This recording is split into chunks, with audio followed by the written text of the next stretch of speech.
ఆవిడ వాళ్ళ కోడళ్ళని చూసుకునే విధానం చూసి ఆశ్చర్యపోయారు. ఎందుకంటే వాళ్ళ కోడలు ఒకసారి అమెరికా వెడుతోంది, ఏదో 2 నెలలు అలా పర్యటన చేసి సరదాగా తిరిగి రావడానికి వెడుతున్నారు వాళ్ళ కొడుకు కోళ్ళ. ఆ పిల్ల వెడుతూ ఆ అత్తగారిని పట్టుకుని ఇడిచింది.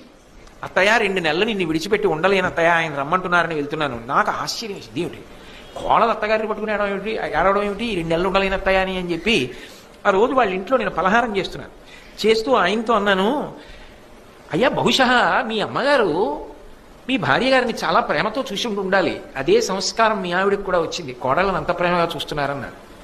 ఆయన పలహారం చేస్తున్న ఆయన ఆపి, మా అమ్మ గురించి ఒక్క మాట వ్యతిరేకంగా మాట్లాడడం నాకు ఇష్టం లేదు, కానీ కోటేశ్వరారు మా అమ్మ చాలా బాధ పెట్టిందండి నా భార్యని, అయినా మా అమ్మ నాకు పూజనీయురాలు, నేను ఒక్క మాట మా అమ్మకి వ్యతిరేకంగా మాట్లాడను.